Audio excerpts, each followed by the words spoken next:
I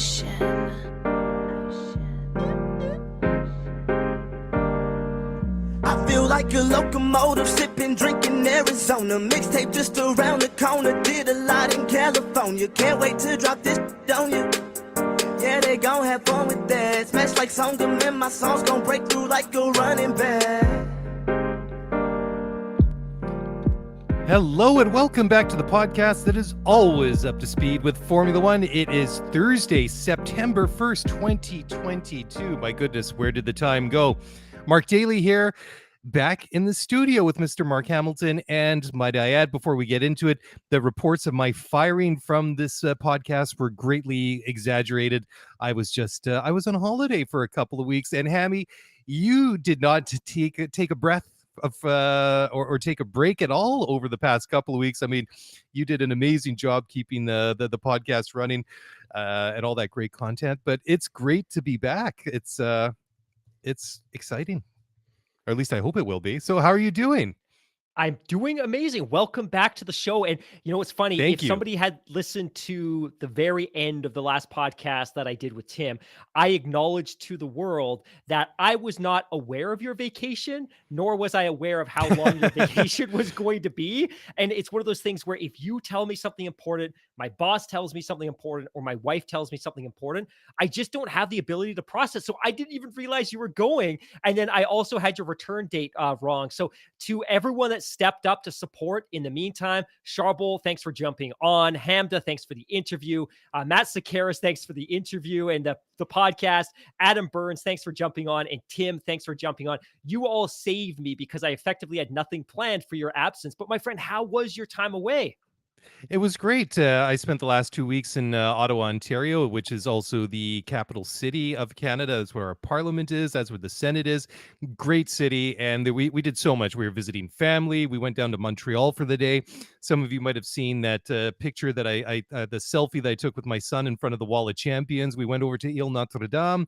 You can drive around Circuit Gilles Villeneuve in your car. And it was a lot of fun. It was great to get to do a lot of things. We also, there's a lot of great museums in Ottawa, and basically anything that you can if there's something you want to learn about, you can find it there. But I guess that's the same with a lot of big cities, except for Vancouver. We seem to be lacking on a lot of things like that. There's a lot of cool things here to do too, don't get me wrong, but I especially like that sort of stuff. But it was great. I came back, I was all relaxed, all nicely rested, straight back to work on Monday morning, and I'm ready for another holiday already. But I guess it's the same with everybody, right? By the way, did I mention to you, so one of our fantastic listeners out of the Chicagoland area, Michelle, had actually made the trek all the way to Vancouver. And I think when you were on vacation, I had the opportunity to actually meet up with her for a couple of minutes. So that was very, very cool. That's very cool. Because we have a lot of listeners in Illinois and Chicago that I will get out there one day. Chicago is one of those cities I definitely want to visit. But yeah, it was super cool being able to see and kind of interact with one of our listeners as we start to migrate out of this pandemic era. But my friend, it's so good to have you back. I'm super excited to get back in the rhythm. It was an unusual summer break, but a couple of things I should mention, just a couple of laundry items. One, shout out to JT the Human for the music, the intro, the outro. If you're interested, you can find JT the Human on Spotify, Apple Music. He does a great job. He's been fantastic for us. If you do not subscribe to the Race Weekend magazine, I urge you to do so. And I say this only because I'm in love with that publication. If you were interested in this one-year subscription, 4 issues, you can do so and get 10% off if you use Scuderia Pod as your promo code. And I think we should probably at some point today touch on F1 Fantasy Championship update. But the other couple of points I did want to make sure we get before we get too deep into today's new show, and we've got a ton of great stuff. Last weekend, we dropped the long-promised Power Units 101. Charbel Saloom, straight out of Lebanon, was kind enough to join me. He works for the MENA, Middle East and North Africa Grand Prix media organization. They're doing some really great work covering Formula One in that part of the world. We did a really great show. If you're interested in getting a better understanding of what a power unit is and what it does, make sure to check that out. Next week, I'll be sitting down with Megan Schuster of The Ringer to talk Formula One and learn more about her journey in media and sports journalism. And in the end of September, I'll be sitting down with Kevin Clark, also of The Ringer, the host of The Ringer F1 show. Incredibly excited about that one. So lots of cool stuff coming. But that said, my friend, is there some value in maybe recapping all of the things that happened immediately before and through the summer break before we jump into the news stories? Oh man, yeah, absolutely. I mean, I found it to be an above average summer break. I mean, usually after sorry, I was going to say Spa, but after the Hungarian Grand Prix, my mouth hasn't come off summer break yet, so it's going to take me a little while to get back in gear. But yeah, I mean, usually after the Hungarian Grand Prix, it's radio silence. You hear a couple of things after that race, and then it kind of trickles and dwindles, and then it's pretty quiet for a couple of weeks. The only thing you really hear is a couple of news stories here and there. You go onto Instagram and check out some of the different drivers and see what they're up to on their holiday. But it seemed like there was a lot of stuff going around. I mean, this whole Oscar Piastri thing, that's kind of like ongoing. The whole Porsche thing and Red Bull and Honda, are they in, are they out? But I mean, where do you want to pick it up? I mean, there's Well, I so many think different stories that we can kind of recap over the last 3.5 to 4 weeks, right?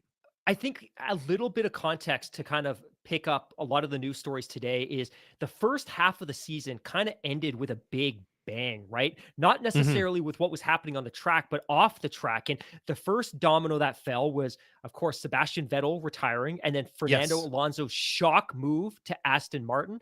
Alpine then subsequently announced that Oscar Piastri was going to join them, to which he refuted that and indicated he was not going to join, presumably because he had a ride with McLaren. And then, of course, Daniel Ricciardo then announces that he will not be picking up his option on 2023 with McLaren, and that he's effectively going to be bought out and become a free agent. It was a lot. And then one of the big stories, of course, that came out during the summer was also the fact that Audi is officially in, but they announced they were coming in only as an engine supplier, a power unit supplier, that they have not yet made a formal announcement on who they're going to partner with or who they're going to buy. And presumably it's going to be Sauber, but that announcement hasn't been made. And they announced that, or they indicated that we'll know sometime before the end of the year. But the Porsche piece, which you just talked about, are they not? Well, we'll get into this a little bit later. We were all expecting an announcement of Porsche and Red Hmm. Bull back in Austria at the Red Bull Ring. That's Didn't right. happen. Didn't happen over the summer break. And maybe now there's a risk that it doesn't happen with Red Bull at all. Isn't that crazy? It just kind of seemed like that would be such a natural fit, right? Right. The Right. two of them, and it was funny too because Tim and I were talking about on the show last Sunday night after the Grand Prix, and again, it was a dominant performance by Red Bull and Max Verstappen. Sergio, of course, had a good race as well, although somewhat quieter than his teammate. And I said to Tim during the show, I said, "You have to think that the way that things are playing out this year." Excuse me, with Red Bull and the way that they're now running away with both championships, that there's going to be some very unhappy people in Tokyo at Honda HQ, that there's all this dominance with the Red Bull, but there isn't a Honda badge on those engines, Yes. and Oh my it's just, gosh. my goodness, Yes. like what a marketing nightmare. I mean, so it's just it's just incredible. And then it's well, I mean, we're kind of putting the cart before the horse here, but this sort of like, are they in, are they out, are they leaving, have they even left? I mean, it just gets so confusing as to what the real status is of Red Bull and Honda, and what Honda's intentions are, and this whole Porsche situation. It seems like it's a little bit up in the air now, because maybe Honda isn't going to leave at all. So who knows? Well, Like I that's say, the if they crazy ever thing. left in the first place. Let's put that Honda story in reverse for a second. We go back to 2020. They're 2, 3 years deep into the relationship with Red Bull, and they announced that after 2021 they are done and gone. And the agreement, as it emerges over the successive 6 to 12 months, is that they're going to completely leave the sport and they're going to hand the IP for the current engines over to Red Bull powertrains, and Red Bull will continue building the engines, basically using the Honda blueprints at their factory in Milton Keynes. But in parallel to that, Red Bull would have to start designing their own power unit for 2026 from scratch, with no residue, with none of the IP from the Honda power unit. Well, that's not what's happened. Honda is still building the engines in Tokyo. It's still shipping them to Milton Keynes in the UK, and will do so right through the end of 2025. So Red Bull powertrains, they're busy getting an engine ready for 2026. Whether Porsche comes or not, they're doing that. But in the meantime, that is a Honda built, Honda designed, Honda engineered power unit in the back of the car that is going to propel them to a constructor's and a driver's title this year. And to your point, Honda's getting none of the credit. And I know I put this story in the news story today. Where is it here? Let me just bring this up. But Red Bull rewarded Honda's chief mechanic and trackside manager Makoto Yoshino with a trip to the Belgian GP podium. Well, that was a nice gesture. But what would be Hmm. really nice for Honda is to have Honda in the title sponsor of this team, Honda Red Bull. It's not there. Crazy. I can't think of a parallel like this in Formula One. Yeah, I mean, there's going to be a lot of hand wringing and just a lot of upset people there that that they didn't take advantage of it. I mean, let's be honest. When they first started that partnership with Red Bull, they basically said, "We are not going to come to this team and have any sort of deficit compared to what you had with the Renault engines." And that year one, it was basically a cut and paste job, right? I mean, the results that Right. they had with Totally. Red Bull that first year were very comparable with what they were getting with Renault in all the years prior, right?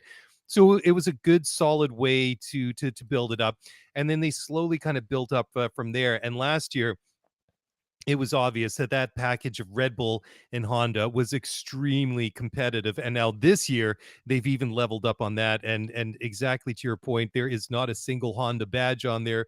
There's nothing referencing Honda, and it's just they must be so frustrated and beside themselves. But unfortunately, that pain is completely self-inflicted.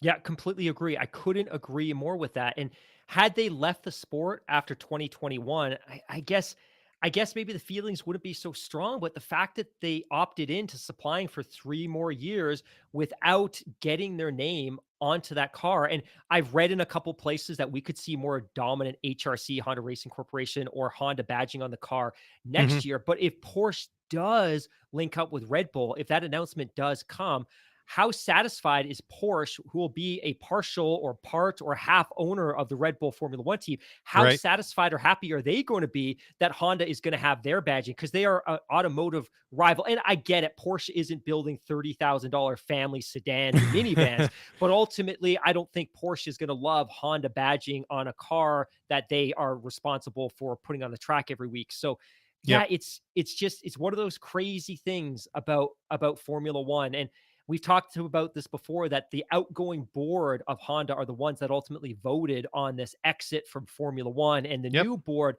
out of respect, has honored the promise that the previous board had made. But I got to think now more than ever, they're probably taking a serious look at those 2026 engine regulations and making that decision to stay in the sport.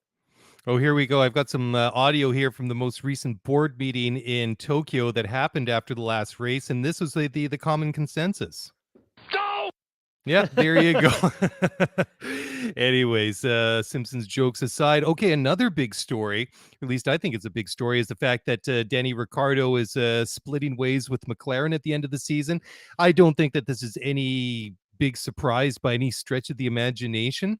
And I just can't help but wonder, are we going to see Danny Ricciardo back in Formula One next year? I think it's 50-50. I wouldn't be surprised if he finds a drive somewhere, and I wouldn't be surprised if he didn't. I mean, to me, the only logical place for a semi-competitive team would be Alpine, but the only name that's really being thrown out there in conjunction with that seat that was vacated with the or by Fernando Alonso and his recent switch to Aston Martin is Pierre Gasly. And I mean, Gasly is a guy that we talked about, well, I mean, we've talked about him quite a bit over time, but I think the last time we talked about it, we'd made the comment that we really felt that Pierre would be best served in his career if he could get out of that Red Bull system and go to somewhere that can maybe let him flourish a little bit, because I think he's kind of outgrown the purpose of that feeder team, that development team that is Toro Rosso slash Alpha Tauri, because I mean, he's been on both sides of that coin.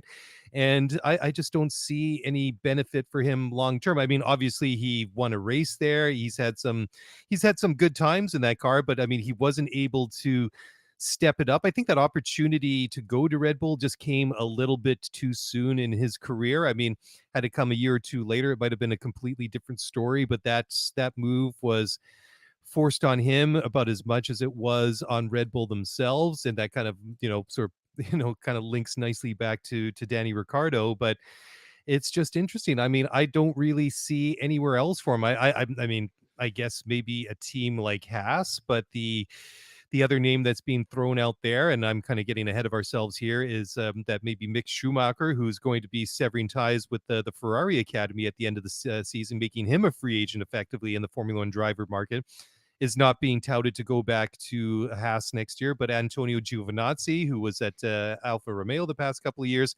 he's obviously on the sideline this year. I think Alfa have a pretty solid lineup of drivers right now with Valtteri Bottas and Zhou Guanyu. I think Joe's had a pretty decent-ish campaign so far for a Formula One rookie. And I think that Valtteri is the perfect guy in a team like Alfa Romeo. I mean, he's had some moments. He's also had a little bit of bad luck, but let's not forget he's not driving a bulletproof Mercedes anymore. So he's been, and I mean, just what happened to him last weekend in that bit of an unfortunate kind of non-accident with Nick Latifi at Spa was just one of those. Yep, it's one of those kind of days, and when he sort of got stuck and beached in the gravel. But I mean, apart from those kind of teams, I mean, where else is Ricardo really going to go, Mark? I feel like you've just covered the entire podcast worth of topics in one All beautiful right. soliloquy. So we're done here. We Yep, could probably quickly perfect. reference. No, that was fantastic, and I can't think of the. I'm struggling to think of the perfect analogy. It's like it's not that the Vettel retirement was a domino. Maybe it was a domino. It was the first domino that fell, and it's just been total chaos ever since. Because one, I think most of us expected Vettel to be back next year. We expected that Alonso would re-sign with Alpine for a year or two. I think we all expected that Ricardo was going to find a way to retain that seat, that he would opt in for 2023. And ultimately, all of those things disintegrated before our eyes. And as recently as last week, and I was talking to Tim about this on one of our podcasts last week, the general consensus was that if the opportunity was there, Daniel Ricciardo was going to go back to Alpine. That's a team that's relatively, I guess you could say, an equivalent team from a performance perspective in terms of their aero and the power unit. Like that would be a pretty good transition. It's a team and a factory and Enstone that he's familiar with. But I think that opportunity is kind of vanished before our eyes because the Pierre Gasly opportunity arose. And Helmut Marko earlier this week indicated that Red Bull would be more than happy to release him from his contract. So he's under contract through 23. Obviously, that release would come with a financial penalty that presumably would be paid by Alpine, that Alpine would pay to get him out of that contract so he can join them. And I think at the same time, Alpine is probably confident that the contract recognition board is going to side with them, and McLaren will pay them a penalty for taking on Piastri. So they'll be able to pay for that penalty by the rewards from another penalty. But I think that opportunity has kind of evaporated. And Tim said something that really resonated with me. And, Daniel Ricciardo earlier this week was asked about whether he wanted to or would be open to going to Indy. And he indicated, and Zach Brown has also indicated, that McLaren had offered him a drive in 2023 with the McLaren Indy team, which is the benefit of a Formula One team owning an Indy team. And he said, you know what, right now, he's like, I've got eyes for Formula One, and that's where I think I should be. But I also wonder that if the Alpine opportunity disappears, is he going to go to Williams or Haas? And would those teams necessarily want him, or would they be better served getting a pay driver? And I'm not a fan of the pay driver concept. Or would they be better off just picking up one of these talented rookies that's kind of sitting on the periphery of Formula One and haven't had their opportunity to join a big team? But as every day passes, I think the window or the likelihood of him returning to Formula One next year diminishes. And Tim and I talked a little bit about, does he take a sabbatical for 2023? But the risk, especially at his age, because remember, he joined Formula One in 2011. He's like 11, 12 years deep into his journey. You sit out and you come back, and now you're almost on the wrong side of 35. What's to say that all of these seats that are vacated this season aren't filled with talented youngsters that demonstrate they should be in Formula One? And I think it's really, really risky for him. But at the same time, it's risky for him to sign up with Williams or Haas, knowing that they're going to have an underperforming car next year. I can't help but think when he made that shock announcement 4 years ago to leave Red Bull and then join up at Renault, which was Alpine's name prior to was it last year? Yeah. Was it just the more I look at it and sort of reflect back on that decision, just to me, the worse that it looks, because to me it was a backward step. It wasn't even a sideward step. And it was almost like he didn't like being in the same team as Max Verstappen, probably felt that he could be a number one driver somewhere else. And that was, he was going to get that opportunity with Alpine. But at the same time, it was almost like this sort of side journey that he was having that was almost like, well, I'll just kind of park it here for a couple of years until I get an opportunity with like one of the big teams and kind of work my way back in. And his career's kind of dwindled since. I mean, he's had a couple of podiums here and there for Alpine and the McLaren, and of course, he won the Italian Grand Prix, which was a phenomenal moment for him, of course.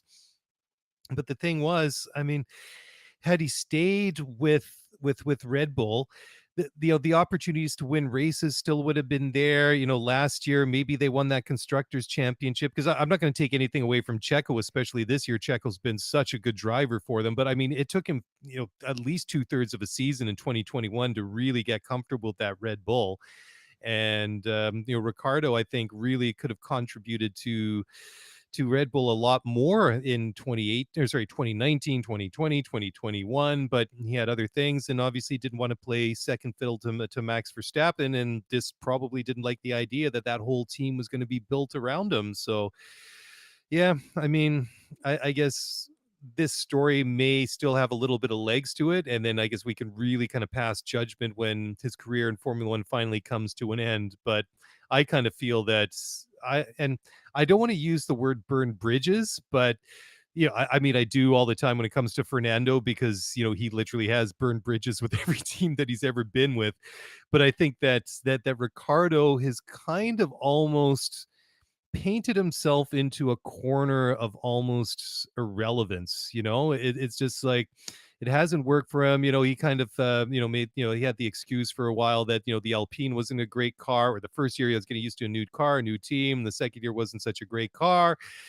Then he goes to McLaren, and then those sort of like same reasons and excuses get recycled again, and here we are 4 years later, and he hasn't really gone anywhere except a couple of good races here and there in the interjecting couple of years. So who knows? Can be a bit disappointing, because I think he had a lot of potential to do a lot more with Red Bull had he stayed there. Yeah, I completely agree. Do you mind if we talk a little bit about Pierre Gasly, or should we take a break first? Let's take a break, because this is a real juicy topic that I love talking about. So we'll park it here for a moment, have a quick message from our sponsors, and we'll be back in just a moment. So don't go away.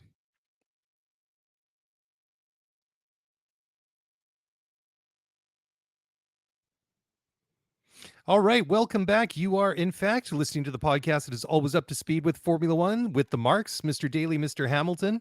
You can figure out which one is which. I'll say I'd say I'm the lesser of the two marks, but then I guess that's an excuse or a boast. I'm the better of the two marks that both of us could make either way, depending on how we feel each time we get it. We come into the studio. But anyways, awkward and bad humor notwithstanding, you wanted to talk about Pierre Gasly and drill down on this a little bit more, because I think he is an interesting driver to look at, and I think it's an interesting topic, a subject to look at a little bit deeper. Yeah, and I'll just wrap up a couple of thoughts on Daniel Ricciardo first. Is I love Daniel, and I think it's easy to be sympathetic towards him, but he's also had a season and a half in a car that's not a terrible package. Especially last year's McLaren was not a terrible package, and he has simply been outperformed week in and week out by his teammates. So while I'm sympathetic to him, I wouldn't be sorry to see him lose Formula One. He's had every opportunity to be successful at that team. And I have to believe that Zach and Andreas have done everything and thrown every resource at that situation to make it successful. Now, the Pierre Gasly situation, and you and I have talked about this for some time, and really going even back to 2019 when he had that really unfortunate mid-season switch with the sister team. And for those of you that don't know, he started in 2017. He had a couple of races in the back half of the season with Scuderia Toro Rosso, now AlphaTauri. He did the entire 2018 campaign with Toro Rosso. He finished 15th. 2019, he got the big promotion to Red Bull. And I'll be honest, like if you go to Wikipedia and you look at his results in the first half of that season, They're not terrible. Hmm. They're not great, but they're not terrible. He was consistently in the points. He had a bunch of top 5 finishes. It wasn't awful, but by mid-season, the speculation and the rumors were just rampant that he was going to get replaced. And at the time, he was quoted as saying that, look, Helmut and Christian sat me down at the beginning of the summer break and promised me there wasn't going to be a mid-season switch. And then it was announced in the media shortly thereafter that he was getting swapped. So he got Hmm. bumped back to the B team. He got bounced back to Toro Rosso. And of course, Alex Albon got the promotion, which ultimately didn't work out at all and resulted in him missing an entire season of Formula One.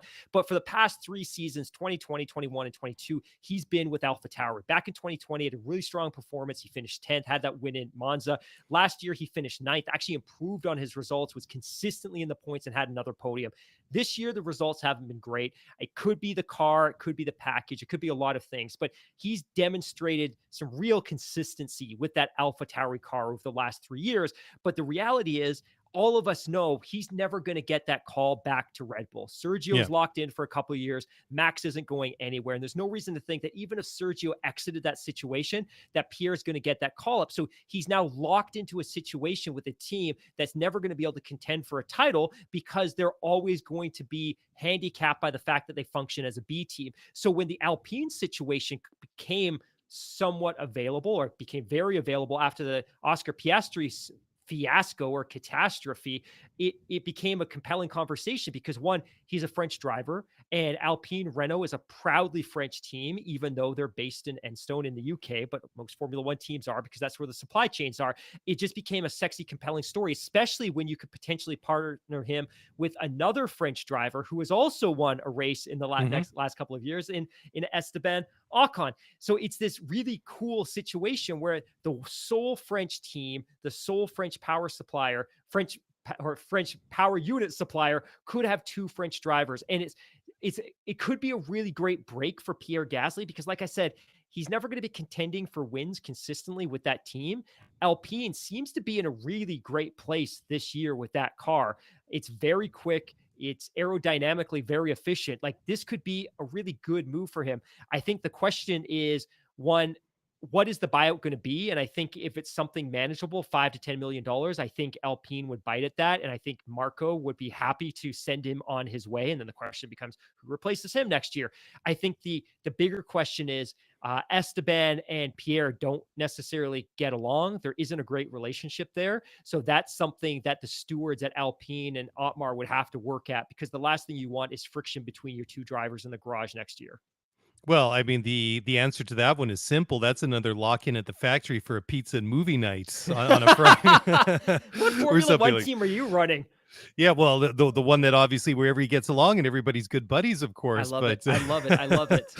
yeah, that would be the one thing is that, well, I mean, it seems kind of funny to suggest that they would want to upset the chemistry or the atmosphere that they have right now with Fernando and Esteban, Good because I point. don't That's a great necessarily point.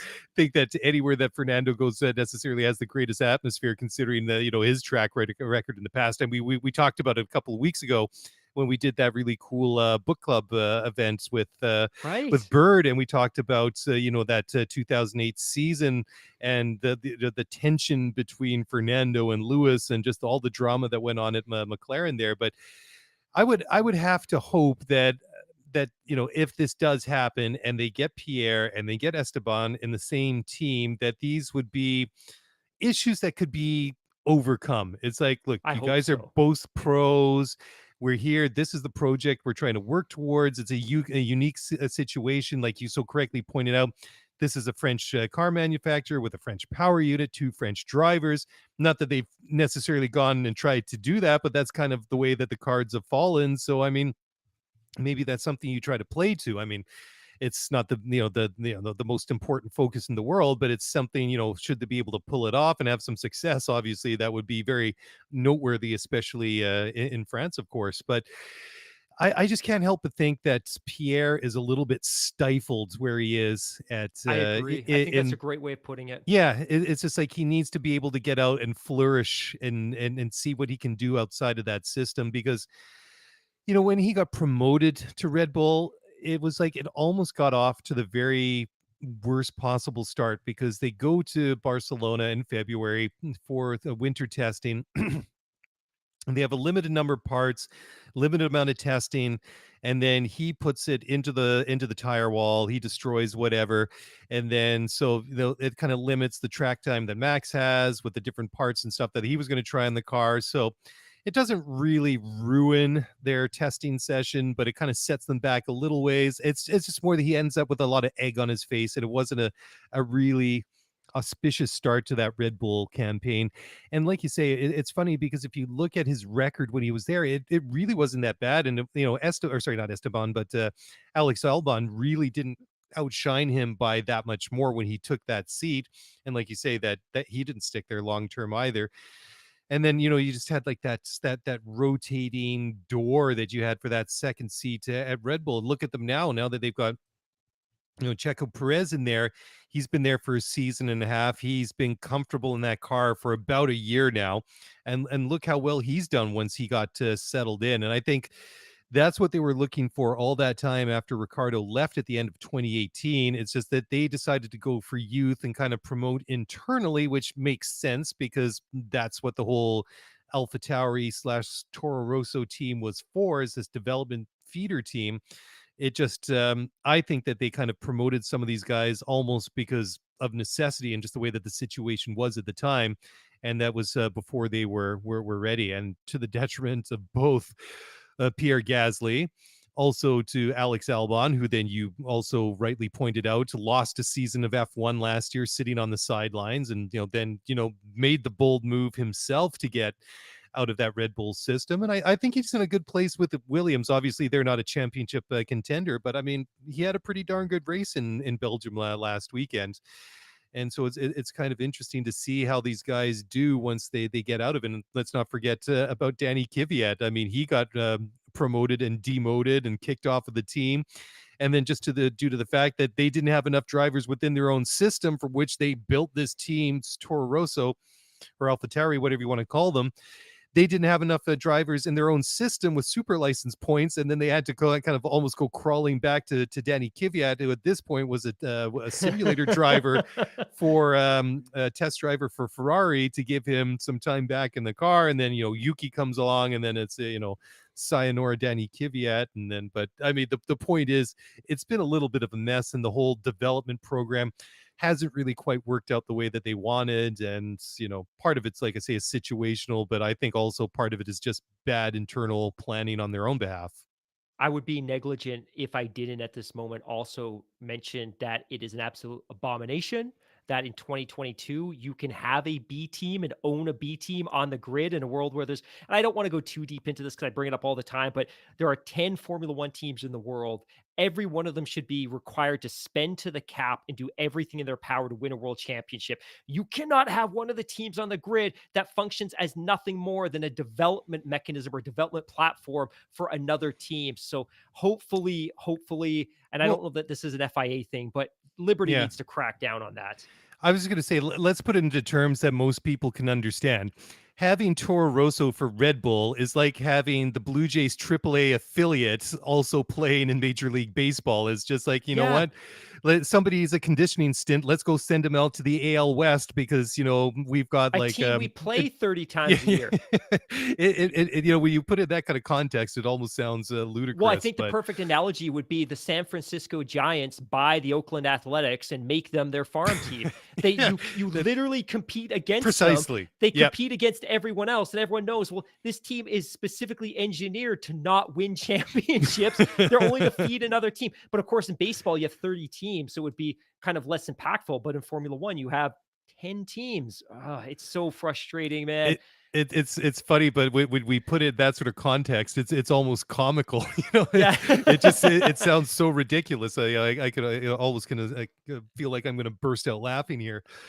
Okay, so we meant to take like literally 5 or 10 minutes to kind of like go over some of the stories that were breaking before the summer break. Here we are, half Dude, an hour we haven't into even this talked thing. about Mick Schumacher yet.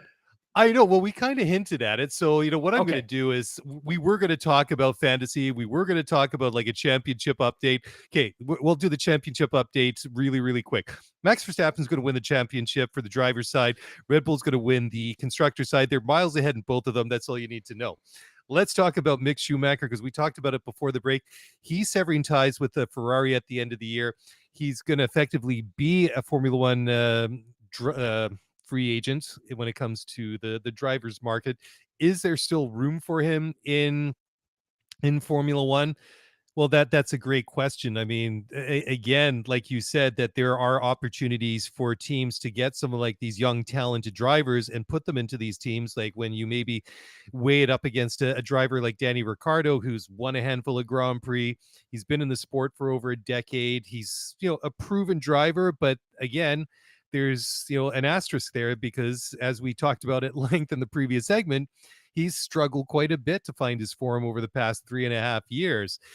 But, on the flip side to that, has Mick really distinguished himself? Has he made a case for himself to really have a team like, say, like Alpine or any of these other teams that might be in the market for a driver at the end of the year, like maybe Williams? I mean, there's no guarantee that Nick Latifi will be back next year, and that's something that we've talked about a couple of times throughout the year so far. I mean, Nicky saying that performance will really judge or determine whether or not he'll be back in 2023. I'm leaning more towards not than he will be at this point. Just he hasn't really had a really solid campaign this year for a number of different reasons. But again, I mean, if Mick doesn't stick with Haas, I mean, it sounds like they're going to pick up Antonio Giovinazzi, who's a pretty decent Formula One driver. I mean, he kind of lost out last year with at Alfa Romeo. Obviously, they changed a bunch of things there, and they had a brand new driver lineup this year: Valtteri Bottas and Zhou Guanyu. So where do you think that Mick could land? Would he want to, perhaps dip his toes in the Red Bull AlphaTauri pool and get into that system? Would that be any better than being in the Ferrari system? Or is he at the stage of his career that he's developed enough and just needs to, get more experience rather than being developed further? I don't know. To be quite honest, Mark, I'm a little bit on the fence about Mick Schumacher. Yeah, so am I. This must sound like terrible podcasting because I'm trying to collect my thoughts as I'm speaking here. But Mick came into Formula One last year after winning the Formula Two championship in 2020. A pretty dominant performance. He finished with 215 points and a couple of race wins. 2019, which is his first year in Formula Two, wasn't so great, although he did manage to secure one race victory. Last year, to me, 2021 with Haas should be considered a total non-event, a total write-off. That car was absolute crap. The team was crap. The Yep. leadership was garbage. And the team was being funded and underwritten by a freaking Russian oligarch whose son was sitting next to Mick every single weekend. That whole team was abomination. And the only reason that Mick was put in that situation is because he was signed by Ferrari as an academy driver in 2019. He seemed to have significant upside. He kind of reassured everybody of that in 2020 when he took the F2 title. He got his 40 points. He's got his super license and he stepped into Formula One. But that was an awful, toxic, destructive environment for him to be in. And of course, obviously, the oligarch ties were severed shortly before the season began, and Mazepin brought in Kevin Magnussen. And I thought Mhm. the Kevin Magnussen addition was a really good one because for the first time in his Formula One career, he would have a really competent driver sitting next to him. He could have data to look at, telemetry to look at, and those driver debriefs could be really meaningful because he'd have somebody that he could start learning from. The campaign hasn't been good. He scored points obviously in Austria. He scored a couple of points in Great Britain, but the campaign hasn't been great. But having said that, despite a pretty good start by Magnussen hasn't had a great start either. He scored 22 points. He's not lighting the world on fire. So I feel like their patience for him is remarkably thin given his heritage and the marketing upside that he could deliver. Obviously, this time last year we were talking about how quickly he could find his way in to Maranello and be driving a Ferrari car, and now we're talking about a situation which some are reporting is the Ferrari, the Scuderia, severing ties with him, and others saying he's requesting an out and he wants to become a free agent because he feels locked and trapped in that Haas situation. We don't really know the truth right now, but he's one of those drivers that I actually feel a little bit bad for. Honestly, I love Nicky, but if he doesn't have a seat next year, I don't feel bad for him. That's on him because of his performance this year and last year and the year before that. With Mick, I really feel like he had one shot because last year was such an abomination, and I don't think that was his fault. I think it's just really tough luck. Now, in terms of where he could go, certainly not going to be Red Bull. Maybe it's Williams, but if Williams dumps Nicky, who's a pay driver, what value do they get out of Mick? Because he's not necessarily a better driver than Nicky is at this stage, and he's not going to bring a ton of funding because at least Nicky's bringing the $40 million a year or whatever it's reported to be. So I don't know, because, and we'll get into this in a couple of minutes. I think Red Bull have their eyes set on Colton Herta if they can figure out that super license situation. I don't know where Mick goes next year if not Haas. What about you? Well, let's just put a little bit of a twist on this, right? I mean, okay, a pay driver in Formula One now in this cost cap era is not as, let's say, attractive for one of Necessary. these smaller teams as Totally it was get in it. the Totally past, get right? it. But having said that, maybe Nicky brings, say, this 40 million or whatever it is.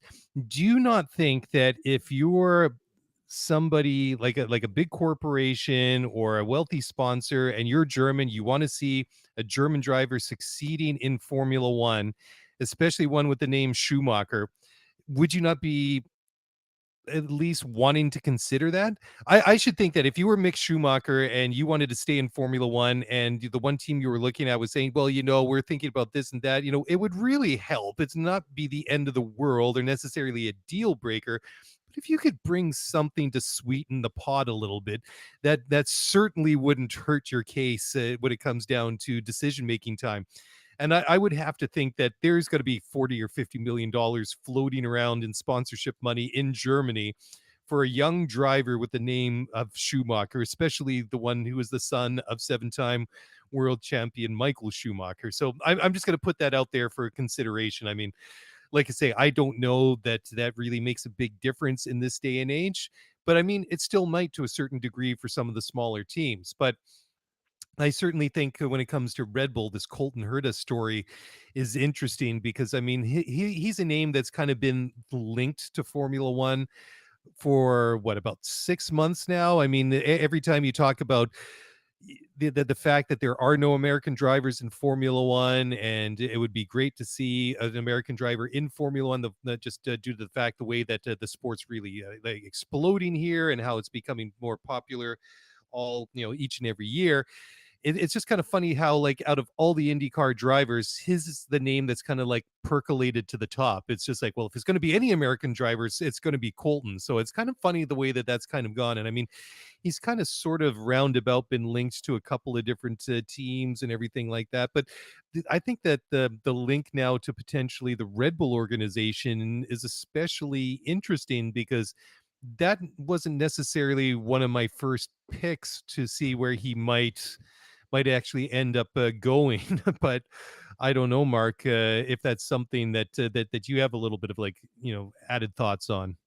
I think it's probably worth spending a couple minutes of just kind of explaining the concept of a super license, because you and I, we throw this term around all the time, and it's Yeah. probably not something that most of our listeners are super familiar with. But the FIA super license is, quote unquote, a driver's qualification allowing the holder to compete in the Formula One World Championship. And it's generally understood that the reason that the FIA super license was introduced was to prevent a world where every driver on the Formula One grid effectively bought their seat. That if there was Yeah. no prior qualification necessary, you could have billionaires that would literally pay their way into the championship. So you have a bunch of unqualified 40-year-old billionaires driving around in these 1,000 horsepower supercars. So it was introduced many years ago. Now, there's a couple of qualifications to get a super license, what I'm going to quickly read off here.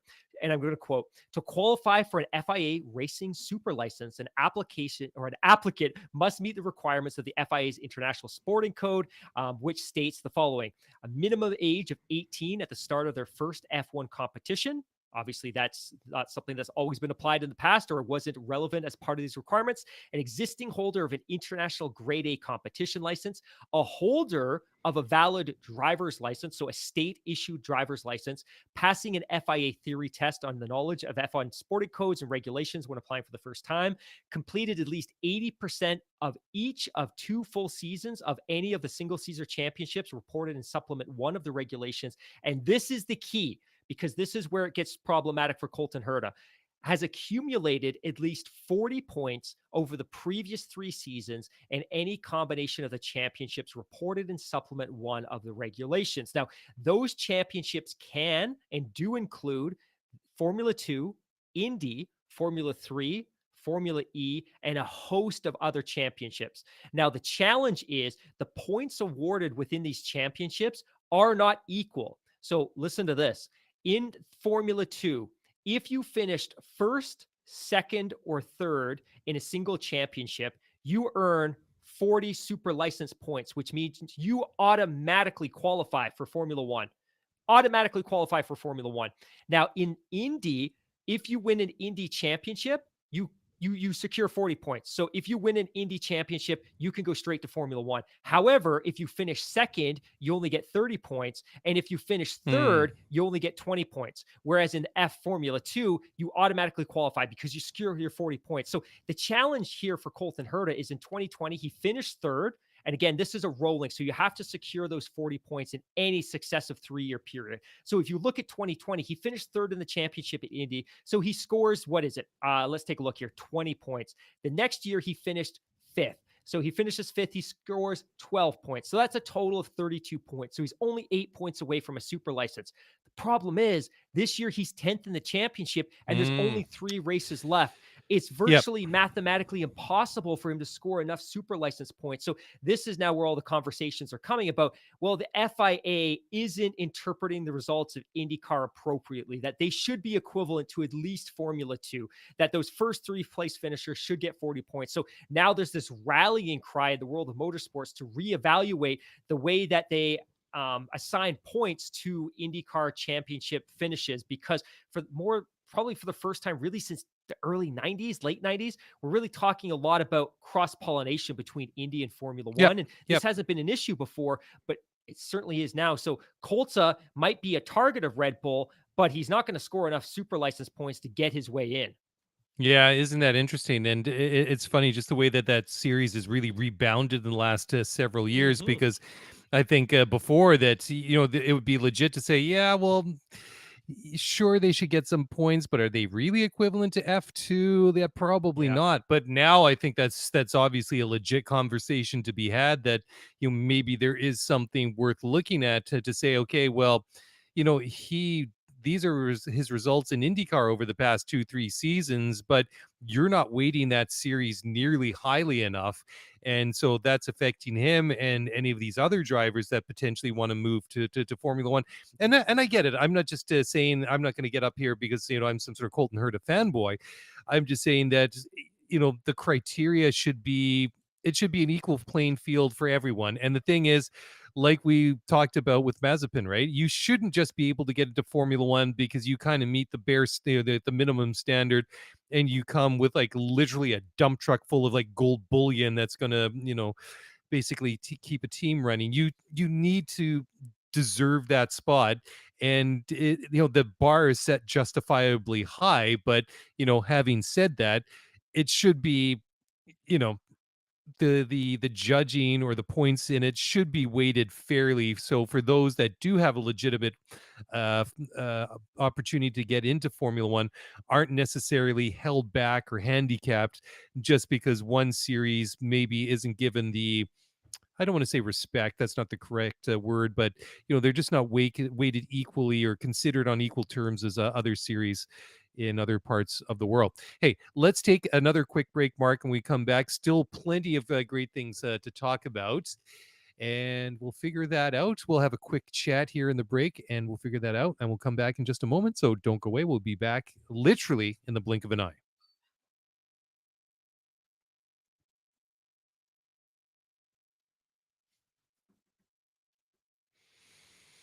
All right, welcome back to the show. Mark Daly and Mark Hamilton here, breaking down all the latest news from Formula One here on the last few hours of Thursday, Daily, September daily, 1st. daily, Yes, daily. sir. Yes. Before I forget, I wanted to Yeah. share this on the air, and we have our listeners, the community around the show, and I, Yep. I take zero ownership of helping to bring these people into the Formula One fold. They found us, they support us. That's awesome, but their fandom is of their own making, and they deserve all the Mhm. credit. I take no credit for our audience, for our listeners. But when people do reach out, and they send us lovely notes, I think both of us feel really good about it. And one of the Oh, things I always 100%. try to do is that if somebody follows us on Twitter, I always follow that person back and send them a quick note like, hey, thank you so much for the follow, because oftentimes it opens up a nice conversation. And the other day, a lovely person named Emma followed us, and I did my normal thing like, hey, thanks for the follow. And Emma responds with this, and I just thought this was lovely. She says, I am a huge fan. I'm newer to F1, and your podcast has been so helpful in getting a solid understanding of what's going on. I also love the Mark banter. Scuderia F1 has really been my bridge to F1 podcast, and now I am hooked. I went from knowing nothing about F1 at the beginning of the year to consuming as much F1 media as I possibly can. I'm solidly obsessed at this point. Y'all's podcast has a special place in my heart as one of my early entry points into the sport. So Emma, just so you know, I know it only took you a couple of minutes to write that, but it means the world to both Mark and I that we do this show. Sometimes it's a slog, sometimes we get discouraged, but when we get lovely messages like that, we both brighten right up. So thank you so much.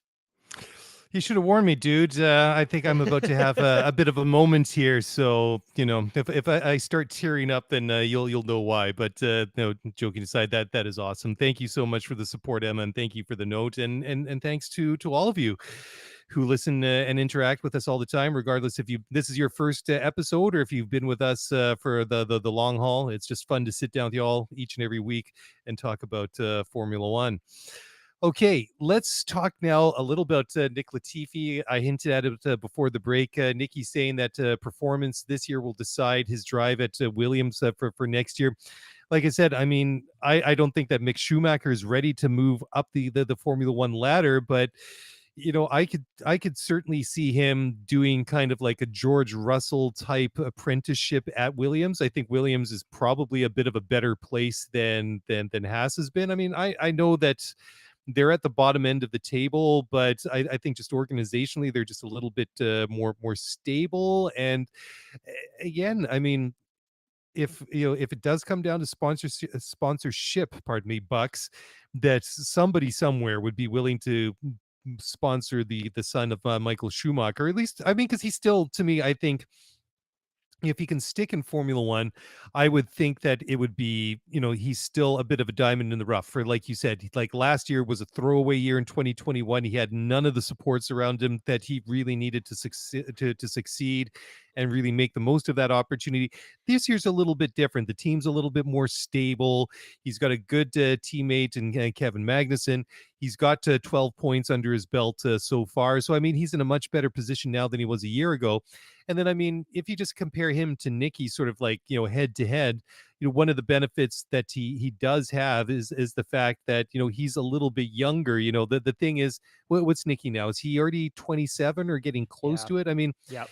I know it's and I don't want to like say that like age is an issue for Nicky, but he's already had like a couple of cracks at it over the past couple of years. I know it's going to be a little bit more difficult with a team like Williams compared to say some of the other teams, especially some of the midfield teams, which I think Williams is obviously aspiring to be, but I just can't help that feel that he's had that opportunity, and if it's still not quite working for him, are you really going to want to sink another year or two into a guy that's already getting close to 30 when you have like this younger guy? He won a Formula 2 championship, and maybe there's something that if we can develop that and bring out some of the potential that Mick Schumacher has. It's an interesting thought exercise for us to go through. You have to think that if we're going through it, that perhaps somebody else somewhere in Formula One that actually has an important place in Formula One is having the same thought process. Look, I don't think I need to I don't think I need to stress how much I love Nicholas Latifi, and I know he's putting in the work, and I know he's putting in Oh, the hours. 100%. Yep. Yeah, I 100%. agree that at this point, it would be a very, very hard sell, especially in the cost cap era, to bring him back for another championship. And last week, there was a story where Jos Capito had said, hey, look, we're open to bringing Nicky back next year if his performances improve in the back half of the calendar. And if you look at the back half of the calendar, it's 9 races.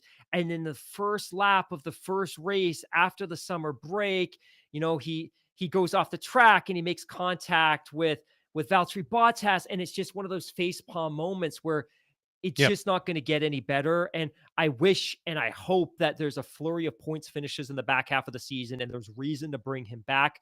But given the amount of talent on the outside of Formula One peering in right now, whether it's Palo or whether it's any of been forced, Nick DeVries that have been forced into Formula E. There's just so much talent. And at a certain point, you have to think these guys also deserve a shot. And with Nicky, maybe the comparison was always tough because he was going up in 2020 and 21 against George Russell, who's an incredible talent. And maybe you could just never be as good as that talent, but you bring in Alex Albon this year, who's a different driver with a different skill set. And once again, you are being significantly out competed by a guy who once lost his seat in Formula One and had to sit out a year. It would be an incredibly tough sell. And you make a really good point about the relevance of a pay driver in this cost cap era, that, you know what, when teams are spending $500 million a year to develop their race team and you're a smaller team trying to compete, every dollar counted, and you would bank on that 30, 40, $50 million of pay driver money. But today you just don't need it. You're better off signing a more established driver that's going to be able to score you constructors points, because that prize money is worth more than that sponsorship money. So I think it's going to be a really hard sell to see Nicky back next year. And I'm going to enjoy the last few races. I hope he gets into the points this year so he doesn't have a pointless campaign. But I don't see him back. I don't see him back next year. Yeah, yeah. Sadly, I do too. And I mean, as anybody that's listened to this show for any length of time knows, that we're always homers when it comes to the North American drivers, and it's just the way that we roll. It would be nice to see more presence of North Americans, on the track and off the track in Formula One. But yeah, I certainly have my doubts as to whether Nick Latifi will be back in that car next year. Okay, we're going to take a bit of a sidestep now, because this is, we're always talking with, about other series as well. We've done quite a bit covering the W series and talking with drivers and other personalities in that series as well. And this one is interesting because Jamie Chadwick has absolutely dominated that series for the last couple of years, and she's going to have the opportunity to test with one of the Indy Lights team within the next couple of weeks. Mark, I think you've got a little bit more information on this one. Nope. Or no? You don't. I'm joking. I'm joking. So the Jamie Chadwick story is one that I find really, really fascinating. And Yep. the W series is unusual for what should be a feeder series. And by that, I mean, if you win the F3 championship, you don't get to go back in F3. You're forced into Formula 2. And if you win the Formula 2 championship, you don't get to contend for that title again. You're forced out, which is what happened to Nick DeVries, right? Like, he wins the title. There isn't a seat for him in Formula 1. He kind of floats around, ends up in Formula E, and he's effectively stuck there. Now, with Jamie, W Series is a little bit different because she won the championship in 2019 in resounding fashion. There was no 2020 championship because of the COVID pandemic. She comes back in 2021. She crushes the competition again. What's really problematic about the W Series is, while it's designed to be a feeder series, it doesn't really feed any other championship. And I think that's a breakdown in the championship ladders, but it's also a comment on the lack of, I'm trying to think about the right term here. Put it this way. After having won 2 W Series championships, somebody should have stepped up with the funding to get her into an F3 seat. Maybe not an F2 seat, but to get her into the F3 championship. And it's absolutely appalling that that money didn't exist. She's a 2-time W Series winner. It's appalling that somehow that couldn't happen. If she goes into the F3 series and she isn't competitive, that's fine. She had the opportunity, and other better female drivers are going to come along. There's no question about it. But it was shocking that she didn't get the opportunity. What we are going to see, and this is a really fascinating story, is you talk about a sidestep. We've always thought about Jamie Chadwick in the sense of the Formula One development ladder. W Series, F3, F2, Formula One. But maybe there's an opportunity for her in Indy. And we've seen other women compete in Indy, even in recent years. Obviously, Tatiana Calderon, who we'll speak about in a couple of minutes, Danica Patrick. We've seen women compete in that series and be successful. So Jamie is going to test in the Indy Light Series with Andretti as soon as next month, which is interesting Hmm. because it could open up a different development pathway for her. And as a British driver, it would be a neat transition, but it's also good for her career because for her to continue dominating W Series does nothing for her personal development. She needs to get into a competitive series with other great drivers, and she needs to be pushed to her limit to see what her true ceiling is. And that's not going to happen in the W Series. So this is cool. I'm open to it. And if, Indy is her future and there's an opportunity there, that would be fantastic. And you know what? I forgot to put this on the story for tonight when I was Hmm. building the outline.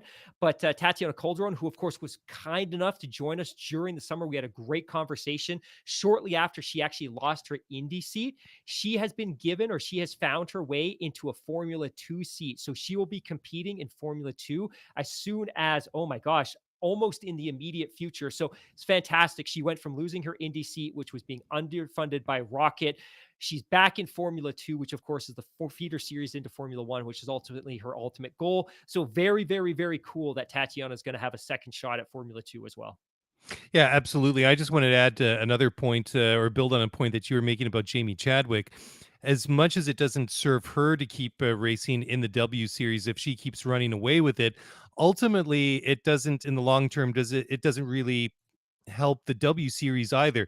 Sure, there's great that there's name recognition, but Yes, if yes, it's just that yes. name recognition is, oh yeah, Jamie Chadwick just blows everyone away each and every year, then it kind of gives them a bit of a perception problem because it's like just Jamie Chadwick and a bunch of other drivers that can't match her in terms of pace and compete for wins and championships. So at some point she outgrows that series, and then somebody else filters in, and then somebody else potentially could be Jamie Chadwick, or perhaps you get a couple of drivers fighting for the championship. So there's that flip side to it as well. So I mean, Great like you say, point. I mean, Totally yeah, agree. you really pulled out some good names like Tatiana Calderon and Danica Patrick to name but a few. I mean, why not now? Like, why should there be like this end of the development ladder for female drivers? I mean, the thing is, I mean, Formula One, if it's not supposed to be the top motorsports series in the entire world, then what is it? I mean, if it's only limited to select people based on like the certain criteria, then is it really the best show of drivers and talents? Then probably it isn't. So hopefully that development funnel can keep working, and hopefully we could see somebody like Jamie into Formula One, because I mean, it's different, right? I mean, there's obviously different physical attributes between men and women, right? But I mean, like take for example, like professional road cycling or elite road cycling. I mean, you have Jumbo Visma. They're a very, very elite team. You got Jonas Vingegaard. He just won the Tour de France. And then Marianne Vos. She's a Dutch cyclist. She's like you can make the argument that she's one of the best cyclists, male or female, of all time, right?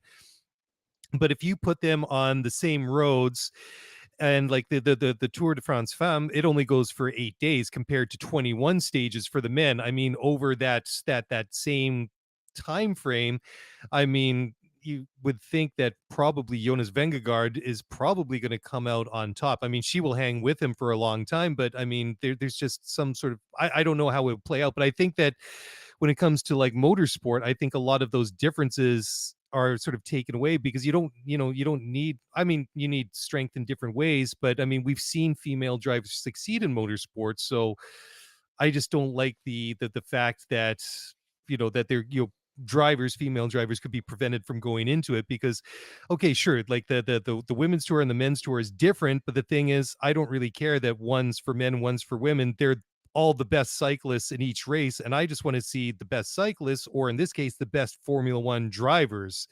And to me, it should be a pool open to a lot more people. That's basically what I'm awkwardly trying to get around to saying. Yeah, when I was talking to Hamda Al Kubaisi a couple of weeks ago, and we were talking about her training regimen, she made a really great point that one of the things that she has to focus on that maybe some of her competitors don't is strength training. So, in Hmm. Formula One, every driver has to work on certain things. And I think for a lot of female drivers, to your point, they work on strength driving or strength training. And that's one of the things or the attributes that they work and they develop. And to me, I ultimately think that eventually we'll get to a point where women and men will compete in all of the highest levels of motorsport. And I think physical characteristics are far less relevant in motorsports than they are anywhere else. That I Hmm. think that I think that men and women can develop with the right training and the right coaching and the right development track. They can all develop equally to compete at the highest levels of motorsport. I think the disadvantage for women today is one, there's simply way more males getting into motorsport historically. We talk about like 1 in a million people crack in, make it into Formula One. But if 999,000 of those are men and only 1,000 of them are women, it just makes the likelihood that that woman is going to break into Formula One that much more difficult. And I think what we're going to see with Drive to Survive is, and I don't know this for sure, but I'm positive that all of the karting tracks across North America right now are booming. I bet you anything. Those kart manufacturers can't pump out enough karts because parents are getting their kids, boys and girls, into Hmm. motorsports at an unprecedented level. So people keep asking, like, when are we going to see a woman in Formula One? It's going to happen, and it's 100% going to happen in our lifetime. I just think she's probably competing in karting right now. I think she's probably 5 to 10 years out, but it's only a matter of Hmm. time. And I think once that floodgate opens, I think we're going to see a lot of women compete and be successful. But I think right now there's historically been a stigma against women competing in motorsports. And I give all the credit in the world to women that have been successful, like Megan Gilks and Hamda and Amna and Amber Balkan and Danica Patrick, because they have to overcome stigmas and they have to be able to compete in an infrastructure that is engineered for men. So as they go on the fly, they have to re-engineer the infrastructure to work for them. And I think as we go, gender will be de-emphasized and we'll find a way to accommodate men and women. And I think we're going to see some extremely successful women in all motorsports, NASCAR Hmm. and Indy and Formula One. And Indy Light Series has made real efforts at improving diversity, both in terms of gender and in terms of culture and all those different factors. And NASCAR as well has gone above and beyond the past couple of years to broaden the appeal of that sport. And they're doing so much to put women at the forefront of that championship and minorities as well, underrepresented groups. So I think all of these things are cool. And they'll ultimately help take away that stigma about getting a young girl involved in karting when she's 6 or 7, because I think the perception historically been that karting's a boy sport, and that shouldn't be and that can't be and should never be the case. But I think the first woman Formula One driver is out there and she'll be here soon. I just think she's probably competing in karting right now, and she's going to have advantages and she's going to have benefits and opportunities because of all these women that trailblazed before her. Hmm. Yeah, absolutely. Okay, let's take one final break. Couple more news stories to get to, and then we're going to talk about the Dutch Grand Prix at Zandvoort, which gets underway Yes. at least with free practice in about 5 hours from now, at least at the time we're sitting down here in the studio to record this podcast. So just a quick breather, and we'll be back in just a moment. So go refill your beverage, go have a quick stretch, and we'll be back in just a moment.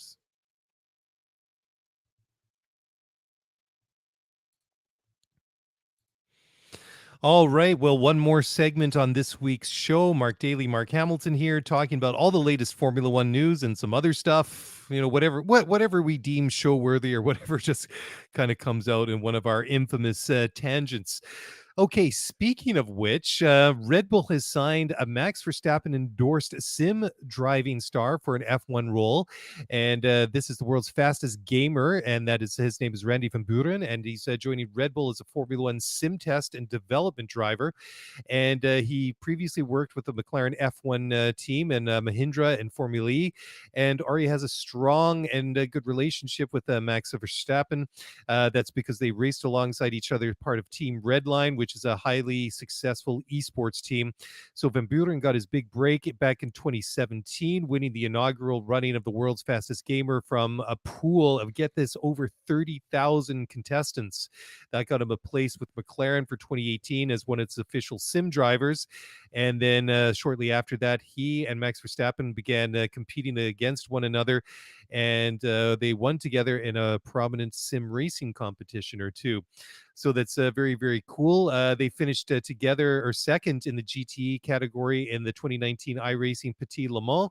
And then later in the year, they were leading the R Factor 2 24-hour of Le Mans before technical issues ended their race. So I don't know. I can make a bunch of bad jokes about what technical issues could be in sim racing, but I would assume it had to do with like a simulated mechanical issue on the with their car, rather than their Xbox caught on fire or the power went out or something like that. But hey, maybe that's just my bad sense of humor. So that's kind of a cool one. Anyways, Verburen had to say, quote, "I've had many sim racing moments with him," that's Max, "over the years with Team Redline. I remember one of the first races we did together, he said that he was more nervous in the sim than he was in the real thing. One of the first races he did was with R Factor 2 with an LMP2 around Silverstone, and we won that race," end quote. So kind of a cool story. So for you, if you're a gamer out there and you're good at stuff like that, you can, like Rudy Van Buren, you can parlay that into a very cool career. Okay, so this is kind of an interesting one. Just want to talk to this one a little bit before we talk about the Dutch Grand Prix that's coming up. So James Vole, who's the motorsport strategy director at Mercedes, revealed that the forces that were measured on Lewis Hamilton's car after his tangle with Fernando Alonso at Spa last weekend measured in excess of 45 Gs, so 45 times the normal amount of gravity. And that was recorded on his SDR recorder in the car, which is very big on vertical load.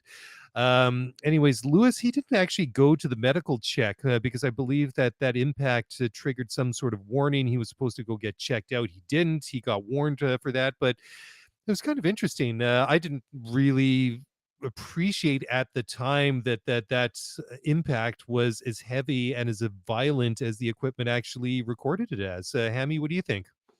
Yeah, it was my reaction as well. It looked bad, and to be fair though, I actually thought he was going to be able to continue the race because he managed to continue with quite a bit of pace for at least half a lap before starting to fall off. But I certainly did not appreciate that the impact was so significant. I did, and this is going on a bit of a tangent, but I did get such a kick of how that whole situation played out subsequently, that Alonso got on the radio. He had some very heated comments. Hamilton addressed them after the race, and then Alonso addressed Hamilton's comments.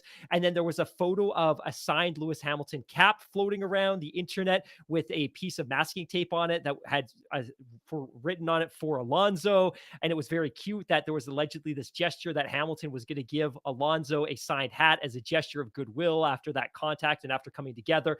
And then earlier today, there was actually a photo from the Mercedes garage where Fernando actually went to collect the cap from Lewis. So there's no hard feelings. And Alonso ultimately subsequently apologized for those harsh comments that he made about Lewis on the radio, and basically said, look, the only reason that this didn't happen more often, I'm paraphrasing, is because he was always at the front because of the car he had. But it was nice to see the two of them laughing and smiling in the garage, and Fernando taking ownership of the signed Lewis Hamilton cap. I thought that was super, super cute. But yeah, I agree.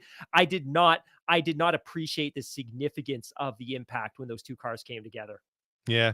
So, I mean, if that's what it takes to get like a signed Lewis Hamilton cap, obviously we've been doing things wrong because we've been, quite kind to Lewis over the years. So maybe, we should be, be a little bit ruder. Perhaps we'll get invited to the Mercedes garage to get some signed Lewis merch, but probably not. Anyways, let's talk now about the Dutch Grand Prix that will be going on at Zandvoort again this weekend. So it's the second Dutch Grand Prix in recent times. Last year was the first one since 83 or 84? So a very, very long time. Last year, Max Verstappen won, Lewis Hamilton second, Valtteri Bottas was third. They had Pierre Gasly, Charles Leclerc, Fernando, Carlos Sainz, Sergio Perez, Esteban Ocon, and Lando Norris rounding out the top 10. Qualifying was, well, I mean, if you look at the final race classification, it's all basically where they started is where they finished. Max was on pole, Lewis was second, Valtteri was third, Gasly was fourth, Charles was fifth, Carlos Sainz was sixth, Antonio Giovinazzi was seventh, Esteban Ocon, Fernando, and Danny Ricciardo, they rounded out the top 10. So Zandvoort, I mean, it's located in the sand dunes on the Dutch coast. It is a 4.259 kilometer, 2.65 mile long circuit, 72 laps, a total race distance of 306.59 kilometers, or 190 and a half miles long. Last year, we had 195,000 people in attendance. Fastest lap was set last year by Lewis Hamilton. It was a 111.097. And Max's pole time was a 108.885. So, I mean, based on what we've seen this year, it seems. I mean, are you really going to want to bet against Max Verstappen at this time? I mean, it just seems that would be a little bit illogical. But I mean, Zandvoort is an interesting track, right? Because I mean, it is very kind of tight. You go into start finish, you have that really long straight, then you go into what do they call it? The Tarzan Bocht in turn one, the Tarzan corner, and then the circuit really weaves around, turns back in on itself until you come into turn 13, and then you get into that really cool reprofiled bank cornering, which they put in for last year, which is now going to be trialed as a DRS zone, which I think is going to be really, really cool. But the thing is, I mean, it's a fairly short lap again. It's about the same length of a lap that we see at the Red Bull Ring in Austria within a couple of seconds. I mean, the point is, it's one of the shorter tracks on the Formula One calendar, and there aren't really too many opportunities for overtaking. So, Hammy, what are some of the things you're going to be looking for this weekend? One, I just want to add that it's remarkable that this race is on the calendar. And I think we all need to recognize Max Verstappen for helping make this happen, right? Like this is the race that is in his home country, and the 200,000 people that poured out last year were there specifically to see him and to see him win. And when he did, I love the track, I love the location, and I don't know how much you and I have talked about it, but this summer I have become an absolute sim addict. I am Hmm. obsessed with Sims and I want to build one at home. But I have spent Oh, a same ton here. of time in the sim because I want to learn more about the tracks that we're going to. And, it was obvious last year when you see it on TV, but you get a much greater appreciation for these tracks when you race them in iRacer or when you race them in Factor R Factor. I can never keep it straight. And a couple of things that is really interesting for me about this track is it plays like a roller coaster. It is Yep. constantly turning over on itself. There's a little bit of elevation. You've got that hugely reprofiled corner in turns 13, 14 coming into that main straight. But a couple of things that you need to be very careful of here is it's very easy to carry a lot of speed into the corners. And the key Hmm. with this track is just to find a key consistent flow because Formula One drivers, they want to carry as much speed as late into every corner as they possibly can. They find that breaking point and they break as deep into a corner as they possibly can. With the exception of turn one on this track, you do not want to do that anywhere because the challenge with this track is it's incredibly stressful and it's incredibly abrasive on tires. So what you don't want to do here is you don't want to brake late on the corners because if you brake late, it does a couple of things. It upsets the balance of the car's aero, which upsets the front tires, which puts additional load on the front tires. They get overheated and you actually lose grip in the corner. So what you want to do on this track is you actually want to brake earlier than you typically would, and you would carry less speed going into the corner. But by the time you start turning in, you can be full on that throttle to come out. So you lose a lot of speed approaching a corner, but you make up that speed coming out of a corner. So it's all about finding a balance here because you want to keep the car, you want to keep the aero balance. You do not want to be upsetting the balance of the car by braking hard into these corners because you're going to lose that speed on the exit. But furthermore, you're going to upset your aero and you're going to chew up those front tires, which are going to be Hmm. eaten up on this course anyways because the turns are so tight. Now, from a racing perspective, it's not a great track. It reminds me of Hungary, and we actually had a really great race at Hungary this year. Yep. But if you Yep. watch that race, all of the overtaking happens in the first corner. And it's because they get that huge run down the main straight, which is exactly what I expect to see here. And I know what's going to happen. We're going to have Max. He's ultimately going to start hunting down all of the back markers. He'll follow them through turns 8, 9, 10, 11, 12, 13, 14, and he'll eat them alive going into T1. And if anyone else is trying to make up the gap and find their way through the field, that's where they're going to do it, because there's really no opportunity to overtake anyone else. The other thing that you should watch for this year is they've installed, and the FIA sanctioned this, an artificial tire, or not an artificial tire, an artificial sand trap at the exit on the outside of turn 12. So typically when a car would go off in T12, they'd spew a ton of gravel onto the track. That's problematic because the marshals have to get up there and clean it off. They've installed a buffer of an artificial sand trap, gravel trap, before the actual gravel trap begins. And it's designed to be less disruptive to racing. So if a car does go off there, which is inevitable over the course of the weekend, it's not going to kick up a lot of gravel. But the risk is by jumping over those curbs and hitting this super abrasive artificial gravel trap, you're going to chew up your tire. So to me, don't expect great racing this weekend. And there isn't going to be a ton of overtaking. If there is, it's all going to be at T1. That said, from a cinematic perspective, I still think the track location looks good. It looks beautiful amongst the dunes. And I love the backdrop of the ocean and all the fans pouring in. It's just not a great racing track. And I don't think there's a lot they can do to change that, because like you said, it's one of the shorter tracks and it's built on a very, very, very compact piece of land. And I'll be very honest, if not for the fact that Max Verstappen is such a hero in this country, I don't think the race organizers could ever have gotten over the environmental opposition to having this race at all. So if there was ever a bid to expand the track or rework the track configuration and disrupt the dunes in doing so, it would never fly. It would never fly. We're, in a way, lucky it's happening at all.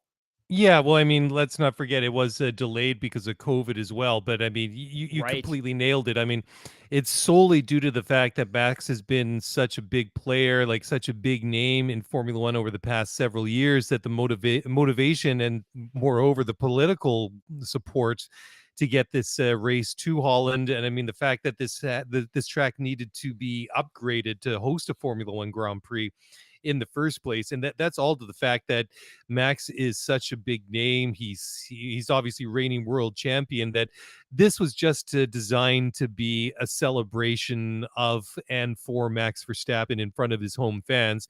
And in as such, I mean, I expect this to be the Max Verstappen show all weekend long. I mean, last year it was a phenomenal atmosphere at Zandvoort. I mean, the flare is going to be going off. It's going to be a party atmosphere. I mean, expect a lot of like big Dutch names. I mean, if you know the culture a little bit like I do, I mean, you'll know them when you see them. I mean, if you're not Dutch, you'll never know who I'm talking about. But anyways, that's all kind of cool. But that's what it's going to be. I mean, it's going to be a Max Verstappen / Red Bull party this weekend, unless something unexpected happens. And it's going to be really interesting when we wake up in the morning to see how things went in FP1 with the trialing of the DRS through that reprofiled bank corner. Well, I guess it's not reprofiled. It was reprofiled for last year, but it'll be interesting to see how this trial works, because I mean, that corner as it is, the Arie Luijendijkbocht, is it's pretty cool. And to add DRS to that makes it even more exciting. But I guess potentially that could be too much of a good thing, especially when they're going to be carrying a lot of speed into turn one as it is, even without the use of DRS, which we saw last year as well. We saw some, and this is a little bit more about off the track topics, but in Austria, we saw some really repulsive fan behavior off the track during the Grand Prix weekend. And unfortunately, a little bit of it spilled over to Hungary. I think we should probably be sensitive to whether any of that happens this weekend. And I feel like the race organizers at Zandvoort probably looked at what happened in Austria and just recognized what a lack of security can do to what should be a family atmosphere and a family environment. And unfortunately, there were some pretty 100%. significant failings at Hungary as well. So hopefully, and I think that the race organizers will have it lined up, but hopefully we simply do not see even 1% of what we saw at those two races. Yeah, I mean, that was just so repulsive and unnecessary and just unfortunate. I mean, it shouldn't have happened at any time, anywhere, to anyone. And I really hope that the things that we're talking about come Sunday night are for all the right reasons, and that is what happened on the track and about the racing, and not anything unpleasant. And who knows? I mean, maybe the racing will be good, because I mean, last year it's only the second Grand Prix at this track in modern times, and last year's cars were completely different. And as we've seen at times this year, these new cars sometimes surprise when we don't really expect it. So it'll be interesting to see, because you mentioned that we had like a pretty enjoyable, a pretty good Hungarian Grand Prix, and I think that is a very good comparison to make with this track. Although obviously there isn't the banked cornering, but I mean otherwise there are some similarities to be had. And I mean, we had a bit more of a spectacle in Hungary than we typically see, so that leaves me with hope that we'll see something perhaps a little bit more exciting at Zandvoort this weekend. But having said that, I just, due to the fact that Red Bull has been so dominant this season, and especially over the last couple of races where nobody's really been able to get up and challenge them. I mean, not just for the championship, but just even on a week to week, race by race basis. I would just expect that it's going to be Max and Sergio. I just had this race to me has a Red Bull 1-2 written all over it. And as far as who comes home third, I guess it really kind of is a bit of a toss up. Talk to me after qualifying on Saturday and see who qualifies in third or fourth or perhaps even fifth. It's going to be one of those drivers I think would probably take the final podium spot. But unless Max or Checo have like a mechanical issue, or they have some incident with another car on the track, Hammy, I just can't go against it. It just to me, I would be ill-advised to bet against them at this moment. I just don't see it happening. The key for Max this weekend is he just has to qualify on pole, which he probably will, because he's been absolutely exceptional this year, and that car is an absolute monster. And if he qualifies on pole and he has a clean start, he'll just run away with this. Because I think I agree with you that the only thing that could really disrupt a phenomenal 1-2 weekend for the Red Bull squad, the Milton Keynes squad, is either a mechanical failure, and there's no reason to think that's going to happen, or if they get caught up in traffic. And if they can qualify well, if they can get away well and first lap, there's no reason to think that that's not going to happen. And I think you would have to be a very, very, very brave or foolish person to put your Hmm. money on somebody other than Max to win this race. And when you look at the championship standings, and I know it's not even worth necessarily going into them at this point because both championships are getting blown wide open. I think at this point we can start doing the math and trying to determine when this championship is going to be wrapped up. And at one point it looked like it was going to be Brazil, and then it looked like it was going to be Mexico City, and then it looked like it was going to be Austin. And I think you might be smart at this point to put your money on the fact that Max could tie up this championship in Japan, and it would take an awful lot for him not to win the championship much later than that. So I think the question now is not who's going to win the championship, but rather when he's going to win it, and how much of the championship will be a dud because the championship will already have been decided, which isn't good for us because we need something to talk about every week. And we know that once the championship's tied up and locked up, a lot of people check out on the season, and it's not a lot of reason to continue to be excited. And one of the reasons last year was so phenomenal was, as we've said so many times, it went down to the last lap of the last race of the championship in a record long championship season. This year, unfortunately, that's not going to be the case. And hopefully next year things will be a little bit closer as some of the other teams put some work in on their car and they close that gap to Red Bull. But as you and I have said so many times this year as well, the championship shouldn't have been a blowout. It should have been significantly closer. And really Ferrari in so many ways robbed all of us. They robbed themselves, but they robbed all Hmm. of us of a better 2022 championship as well, Well, there's been way too many Ferrari facepalm moments all season long, all right? year. And the other thing that I was thinking of that could make the race interesting is that if Max or Sergio has a bit of a moment on Saturday or during practice, and they have to change an engine or a gearbox, but then that's like artificially making the race a little bit more interesting. But as we saw at Spa last weekend, I mean, Max started in 14th, and because there was a safety car right at the beginning, I mean, that deficit that he was forced to try and go through to work his way up through the race order, it was erased by lap 8, and it was also erased by the fact that he wasn't starting from the very last row, because literally everybody else had to take a grid penalty for one reason or another, added another 5 or 6 cars behind himself and Charles Leclerc. So I mean, it kind of it set him back and then it moved him forward. So, and as Tim and I talked about it, that's maybe Formula One needs to take a look at how these penalties are handed out. Anyways, Mark, really great to be back. Really enjoyed doing the show again with you. It seems like a long time since you and I sat down in the studio to do this together. So, I have missed it over the past couple of weeks, and I must admit, when I was listening to the podcast and only heard your voice and someone else and not my own, it was a little bit strange, but certainly good to be back. But before you go, I know you always have a couple of housekeeping items for everybody listening. So why don't you do that, and then I'll cue up the music, and then we'll let everybody get on with their weekend. If you enjoy the show and if you've listened to this point in this podcast, I assume you do, it means the world to both of us. If you can subscribe to the podcast on your favorite podcast app, you probably already are, but maybe what you haven't done is if you're on Spotify, if you can give us a rating, and if you're on Apple Podcasts, if you can give us a rating and a review, it means the world to us. We had a ton of fantastic new reviews trickle in over the last couple of weeks. They make us so happy. But if you can take a couple minutes out of your busy day to do that for us, it would mean the world.